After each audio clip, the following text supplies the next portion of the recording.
So good day everyone. Our next topic is about liver failure. But then again, before we go to the actual disorder, let's first have a quick recap, okay, of what are the basic functions of the liver. Okay, para doon naman gagaling later on yung signs and symptoms na i-discuss natin. So, what is the alphabet of the symptoms, or I should say the functions of the liver? Okay. So, first, we have letter A. So, ano ba yung basic function ng liver? It starts with the letter A. So, we have albumin. Okay, your liver is responsible for the synthesis of various proteins, okay, or globulins. And along with this is albumin. Okay, so ano bang importance ng albumin sa katawan natin? We all remember that your albumin is responsible for the body's oncotic pressure. And when you say oncotic pressure, this is the ability of this protein, okay, na hatakin or i-keep yung fluid natin inside the blood vessels and prevent that from going into the interstitial space. Because if we can recall, okay, there are two general na spaces sa loob ng katawan. You have intracellular and extracellular. So when you say intracellular, that basically refers to the space inside of the cells mismo. When you say extracellular, these are all the spaces outside of the cell. Okay, so you have intravascular or sa loob ng blood vessels, and you have your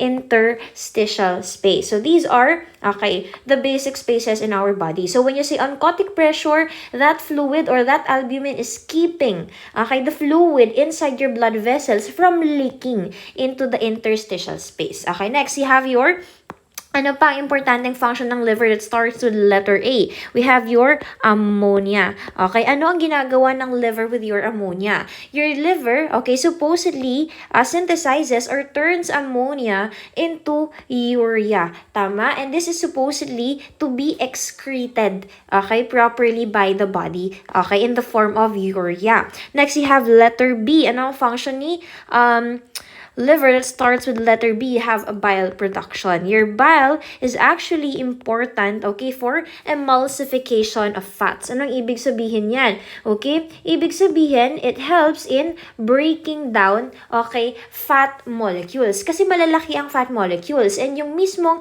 stomach natin, hindi enough yung digestive enzymes sa stomach natin to break down all those fats. Okay? So the bile that is produced by the liver actually helps in emulsification or breaking down yung malalaking molecules ng fats into smaller molecules, okay, para maging, okay, mas madali siyang ma-digest, and of course, ma-absorb yung ating mga fat-soluble nutrients or your fat-soluble vitamins. Okay, so you have bile production. So letter C, you have your clotting factors. Okay, so responsible siya for your clotting factors. It helps, okay, in the synthesizing or production of your clotting factors. Okay, this is to prevent, okay, bleeding in the body. Okay, nakakatulong siya to stop or to prevent any bleeding in your body. So next, letter D, you have detoxification. When you say detoxification, okay, any substances kasi that passes through your GIT, dadaan yan sa liver natin. Yung blood na galing sa GIT natin or your gastrointestinal tract,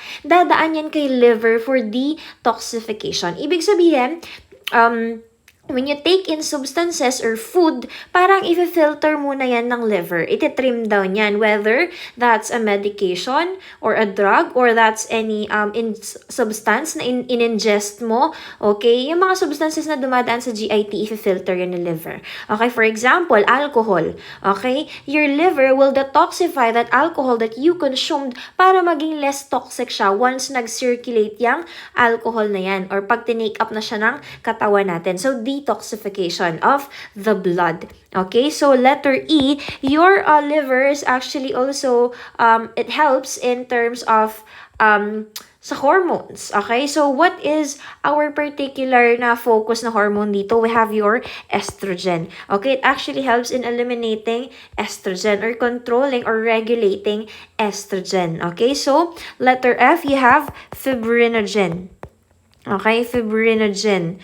Okay, fibrinogen is actually also a component or a part of your clotting, okay? For blood clotting, okay? A, B, C, D, E, F, G, E, F, G, okay? We have glycogen. Ibig sabihin, when your body takes up glucose, okay? Pag nagbe-breakdown or pag merong glucose sa katawan at merong sobra or excess that your body does not need, that is stored in your liver in the form of glycogen. Para later on, if your body needs additional sugar, okay, meron tayong nakaimbak na glucose, that's your glycogen. So, pag may excess na glucose sa katawan, hindi kailangan ng katawan. That is stored in your liver in the form of glycogen. So, this is the alphabet of the basic functions of your liver. You have albumin for ammonia, bile production for your clotting factors, detoxification, estrogen, fibrinogen, and your glycogen. Okay, so ito yung mga basic functions niya. So, now, what is liver failure? Okay, basically, when you say liver failure, this is a shutdown of your liver. Okay? Ibig sabihin, si liver is not able, okay, to perform its functions. Hindi na niya nagagawa yung mga function niya. Okay? Our alphabet of functions, hindi niya ito nagagawa. That's liver failure. Okay? Your liver failure can be categorized into acute or chronic. Pag sinabi nating acute, this is rapid. Okay, rapid or short.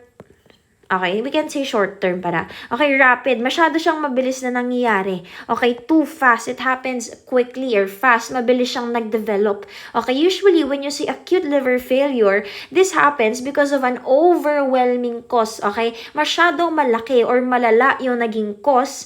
Okay, to the point na hindi nakapag-keep up si liver.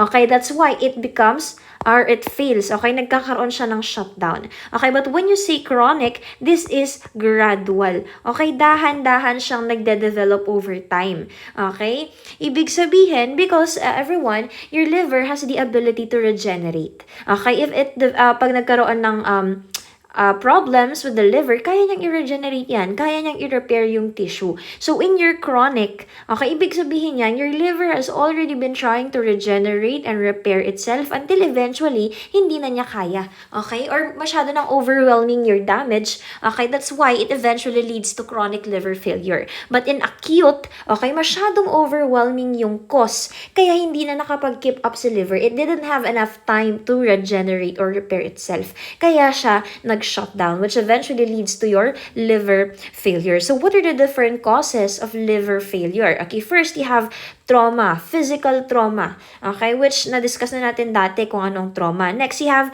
viruses. What are these viruses? You have your hepatitis. Okay, yung mga strains natin, hepatitis A to E. Okay, now your hepatitis B and C, they are more likely to develop your acute liver failure. But your A, B, D, and E, they are likely to cause your chronic liver failure. What else? You have your cytomegalovirus or your CMV and your herpes simplex virus, okay, or your HSV. Okay, so ito yung mga common viruses that can lead to liver failure. Next, you have poisoning. Kapag a patient ingests a large amount of toxic substance or poison, okay, pwedeng ma-overwhelm si liver. Di ba sabi natin, your liver, okay, detoxifies whatever goes through your GIT system. Kung ano yung dadaan sa GIT natin, okay, ide-detoxify yan ng liver, yung dugo na galing sa GIT. So, if you consumed a large amount of poison or a toxic substance, this can overwhelm the liver and eventually cause it to shut down. Okay, next you have drug overdose. Particularly, what kind of drug ang palagi nating sinasabi na hepatotoxic? You have NSAIDs. Usually, yung NSAIDs na yan, you have acetaminophen. Okay, acetaminophen or your Tylenol. I think I spelled this incorrectly. Acetaminophen. Sorry. Okay, and then, or your Tylenol. Okay, so ito yung mga common causes of drug overdose. Now, what is AFLP? Ito yung tinatawag nating acute fatty liver of pregnancy. Okay, acute fatty liver of pregnancy, this is a problem that occurs among pregnant women, obviously, but very rare occurrence siya. I think it's about 1 every 10 to 20,000 pregnancies. Okay, rare occurrence siya, and it usually happens in the third trimester. The pathophysiology or the cause, the actual or direct relationship kung paano nagkukos ang AFLP ng liver failure is actually not known. Okay, but the problem in your AFLP or acute fatty liver of pregnancy is, ang problem dito, the mother is not able to digest yung fats. Okay, hindi na digest ng katawan ng mommy or ng pregnant woman yung fats. Okay, which overwhelms the liver again. Kaya nagkakaroon ng fatty liver. Okay, nagkakaroon ng fat accumulation or na-overwhelm yung liver natin ng fats because the body is not able, okay, to digest fats. Okay, next you have liver cirrhosis, which have already been discussed in your MS1. Okay, nagkukos ito ng liver failure. The end stage of liver cirrhosis is liver failure. That's why, okay, ang kanilang signs and symptoms are actually similar. Okay, and then you have autoimmune. When you see autoimmune, your immune system is attacking itself. Okay, inaatake ng sarili mong immune system ang katawan mo. Anong example nito? You have your autoimmune hepatitis. Okay? Hepatitis. Okay, now, before we go to the different diagnostic procedures, let's first talk about the blood supply. Okay, the blood supply to your liver. Okay, ano ba ang nagsusupply ng dugo sa liver natin? Okay, for imaging purposes lang, okay, you have your liver. Okay, basic anaphylaxis, balikan natin. Okay, for imaging purposes lang to. So first, over here, you have your hepatic artery. Pag sinabi nating artery, what kind of blood is supplied by arteries into your tissues? You have oxygen-rich, okay, oxygen-rich blood. Ito yung galing sa puso natin. This is fresh from your pulmonary circulation. And then, binalik sa puso for your systemic circulation. Okay, this is oxygen-rich. Mataas ang oxygen content, okay, ng dugo na galing sa hepatic artery. That's the first source of blood supply that goes into your liver. Next, you have your hepatic vein. Okay, your hepatic vein also supplies your liver with blood. Okay, and, okay, take note, the different organs in your gastrointestinal system or gastrointestinal tract, I should say, passes through your liver. Ma'am, yung esophagus, yung blood from the esophagus pupunta sa liver? Yes. Yung from the stomach, from the spleen, from the pancreas, from the intestines? Yes, they will pass through your liver. And via what blood vessel? Via hepatic vein. Okay, so pag sinabi nating hepatic vein or vein, what kind of blood does it contain? Okay, it's oxygen poor. Okay, kasi galing na yan sa tissues. It is already being delivered by the vein. Okay, so this is oxygen poor. Pero sabi natin, yung dugong nandyan is galing sa GIT. Okay, so ano ba? Yung nakukuha natin galing sa GIT na pumapasok sa circulation. It's your nutrients. Okay, so yung galing kay hepatic artery, this is oxygen rich. But wala siyang nutrients or poor in nutrients. But, okay, the blood that comes from your hepatic vein, this is oxygen poor but nutrient rich. Okay, so that blood will be used by the liver, and especially itong galing sa hepatic vein, this will be synthesized, this will be detoxified by the liver. So, kung meron siyang kailangang mga nutrients, okay, kukunin niya yan. Okay, pero kung meron ng mga toxic substances, okay, or toxic na materials, okay, this will be, okay, detoxified or killed by the cells in your liver. Particularly, anong tawag natin sa cells na yon? You have your Kupffer cells. Okay, and then, from the liver, dadaan na yan kay hepatic portal vein. Ito na yung sinasabi nating hepatic portal vein. And then, from the hepatic portal vein, this will drain into your inferior vena cava. Okay, so that's the blood supply of the liver. Naalala ko lang.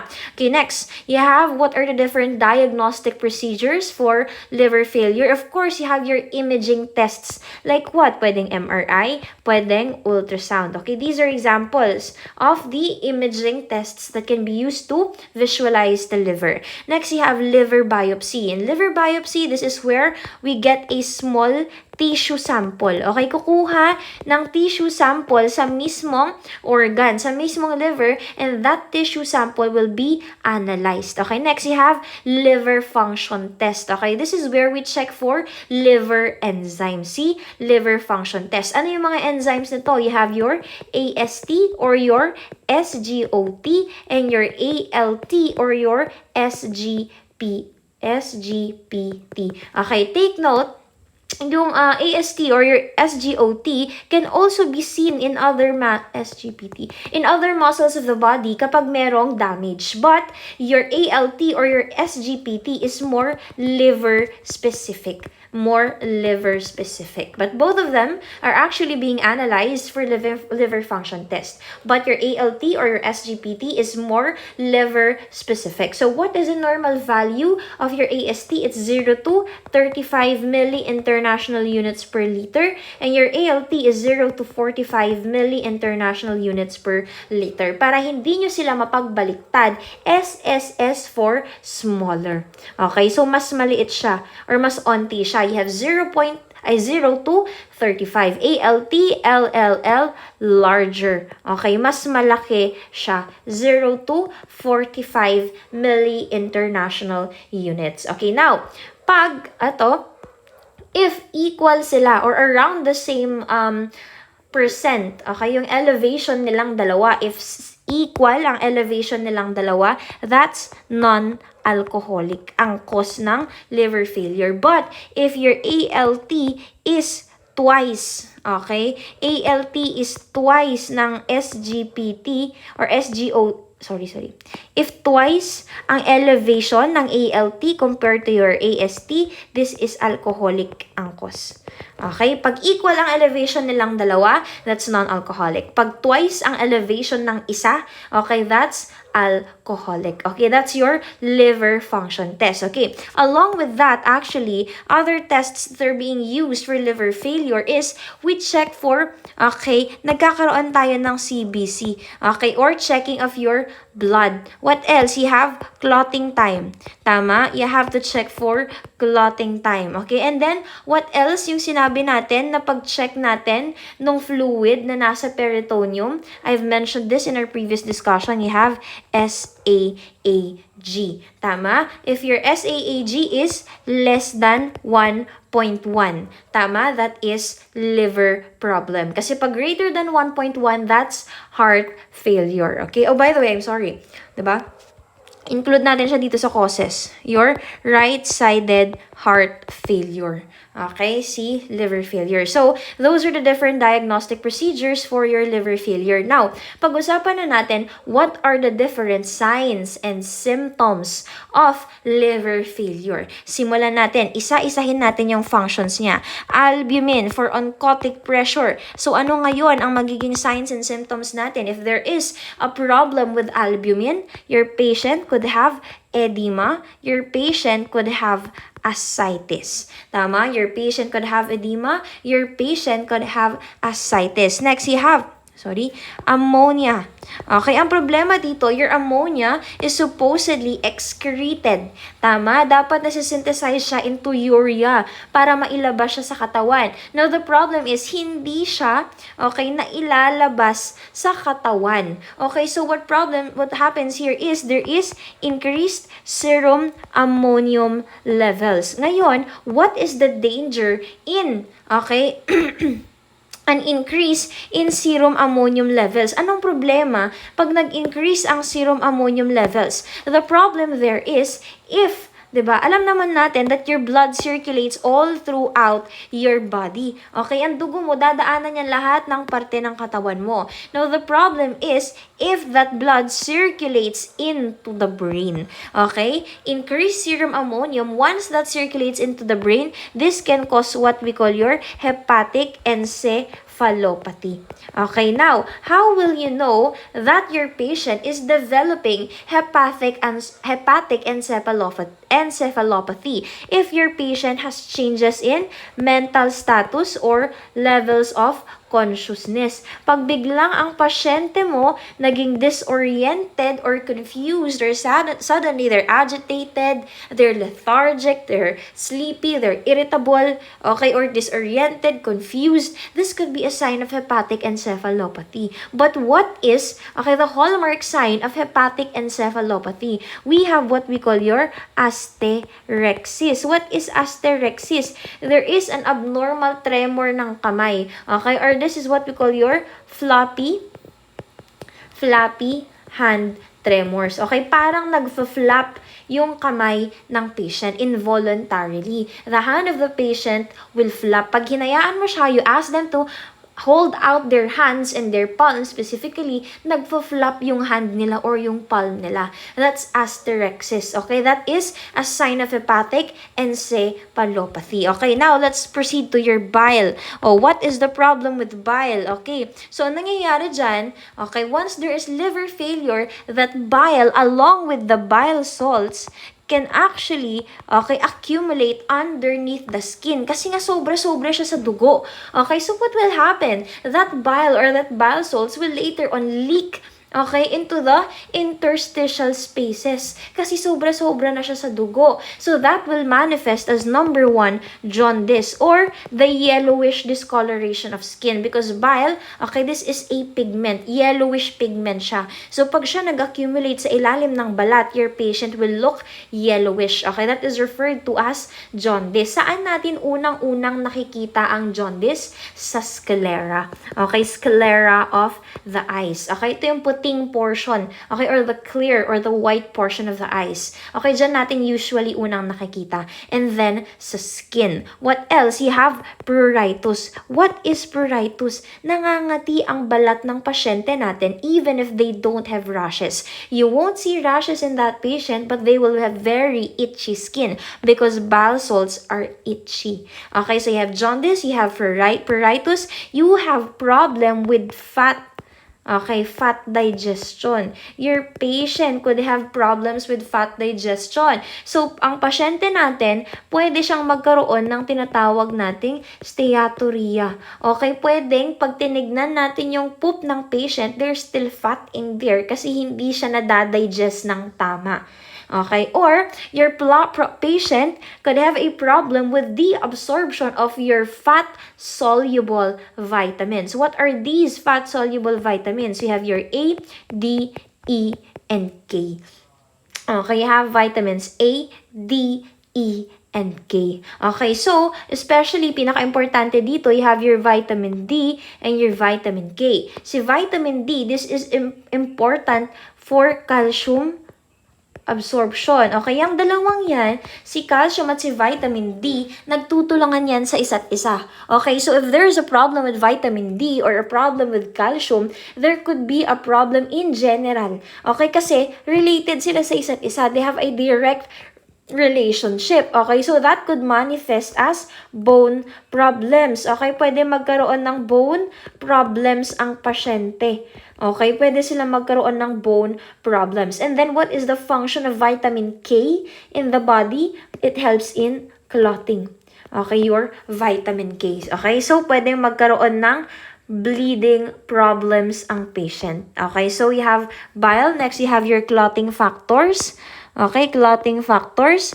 Your patient could have coagulopathy. Okay, when you say coagulopathy, there is a problem in coagulation or clotting problem. So your patient will have bleeding tendencies. Okay, your patient will have bleeding tendencies. Next, you have detoxification. O, yun ang sinabi natin kanina. Okay, detoxification. Okay, pwedeng magkaroon ng toxicity sa katawan. Okay, your body or your liver cannot detoxify kung ano man yung mga ini-ingest na substances. Next, you have estrogen. Okay, estrogen, this could manifest in men as gynecomastia or there is enlargement of the chest or the breast in men. Next, we have your spider angioma. Ito yung very visible yung blood vessels na para siyang web ng spiders na namumula. Okay, that's your spider angioma. Or this could lead to a problem in menstrual irregularities with females. Okay, menstrual irregularities with females. Oh, by the way, I forgot. Okay, dito sa bile. Sorry, please add. Okay, dito sa problems with bile, this could also lead to, okay, grayish or pale stool.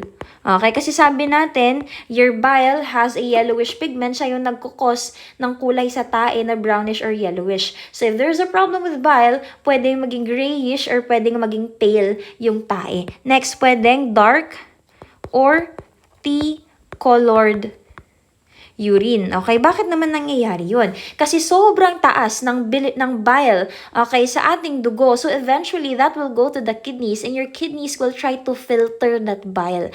Okay, so lalabas siya sa urine, yung pigment na yan. So it will cause your urine to appear dark or tea-colored. And next, you have your, okay, F, you have your fibrinogen. Again, this will lead to a problem in clotting. Okay, so these are the different manifestations, okay, the different manifestations of liver failure. Now, what is the management for liver failure? Okay, liver failure, ang management dito actually is critical care, okay, and supportive care.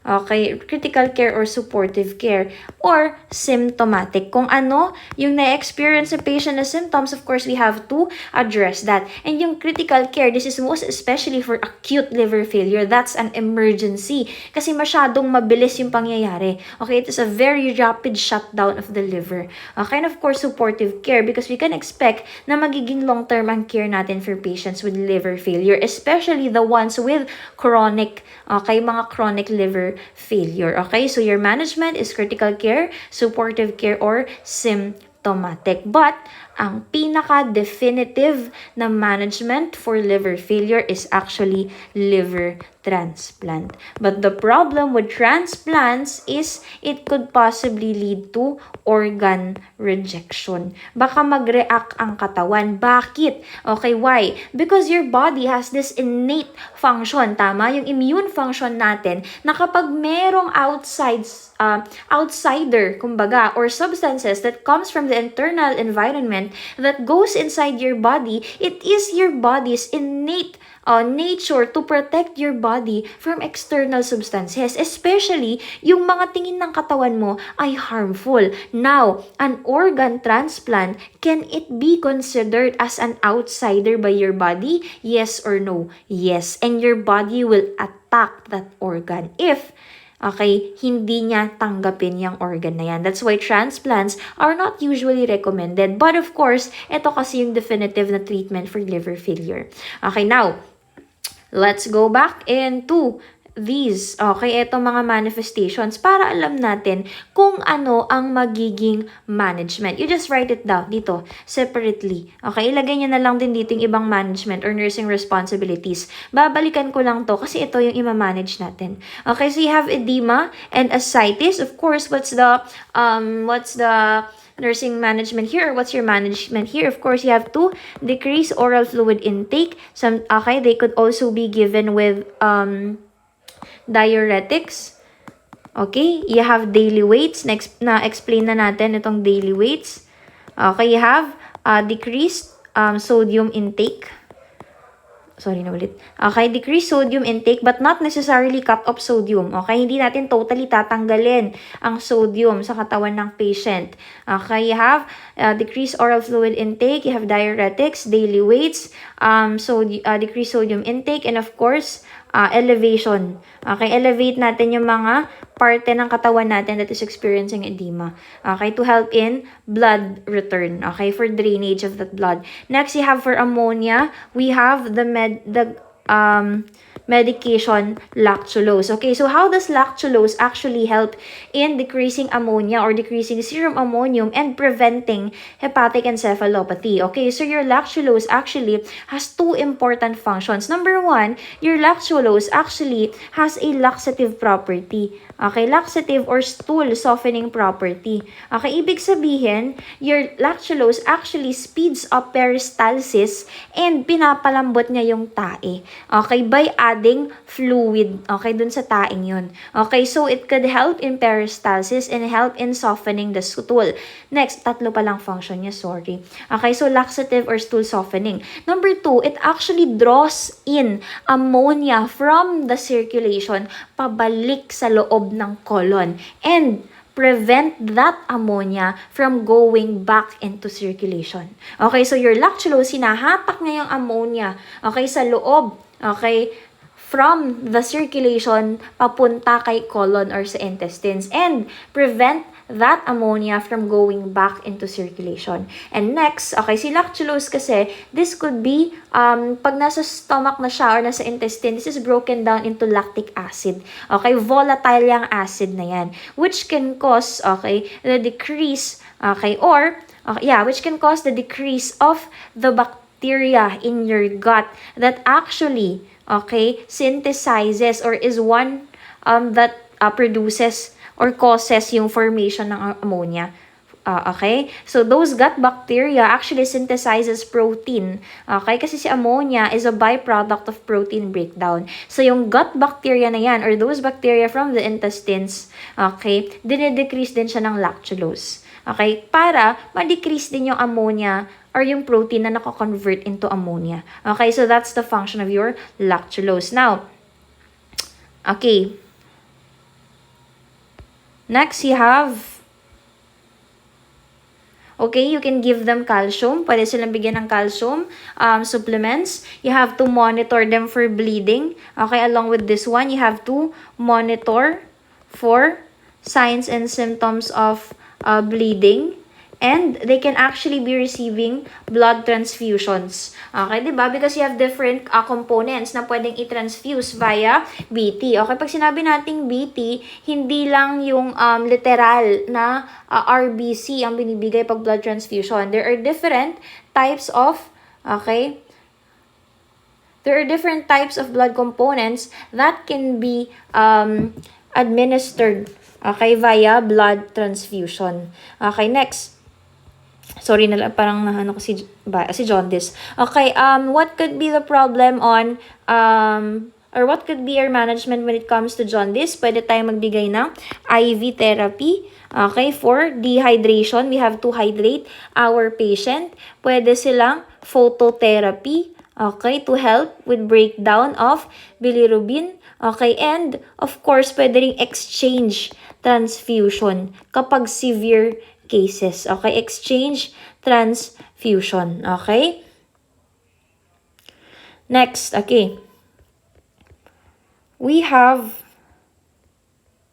okay, usually, we treat the underlying cause. For the remaining signs and symptoms na nandito, we usually treat, okay, what is the underlying cause, okay, for jaundice.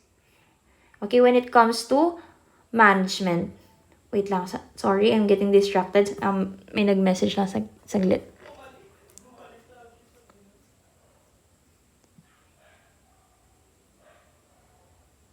Okay, anyway, as I've been saying, okay, the management for the rest of the signs and symptoms in here is actually addressing, sorry, medyo distracted ako kanina, okay, because I've been receiving notifications, so nagbabasa ako sa notif bar ng phone. Anyway, as I've been saying, you have to address what are the different causes, okay, kung ano yung nag-cause talaga ng liver failure. Okay, like, for example, what are the underlying causes? Pag merong poisoning, okay, what is the primary management for poisoning? There are actually different ways to manage poisoning. Like what? We have your gastric lavage. What is lavage? Ito yung nag-NGT tayo kay patient, okay, to help evacuate gastric content para ilabas ng patient yung gastric content. What else? We have your activated charcoal. Si activated charcoal, this actually absorbs, okay, yung toxic substance na nakuha ng patient, or sometimes laxatives. But the best option here, guys, is actually gastric lavage. Okay, laxatives or okay, so yan. You have gastric lavage, activated charcoal, or laxatives. Ito usually mga binibigay kapag may poisoning. But the best option here still is gastric lavage. Okay, para diretsong ilalabas ng patient from a tube. What else? For toxicity, okay, it depends kung ano yung toxic substance na nakuha ng patient. But for generally kasi walang direct, okay, na treatment, or I should say antidote for poison. So sa poisoning, it depends upon what they ingested.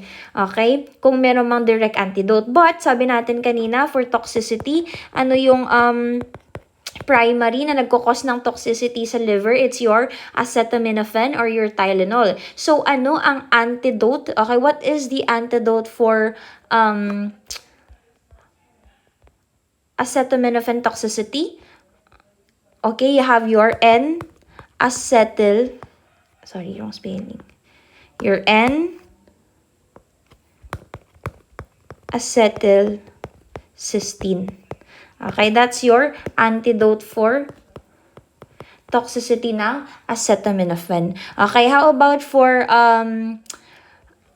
your viruses? You have your antiviral therapy. How about yung si autoimmune? Pwedeng immunosuppressants.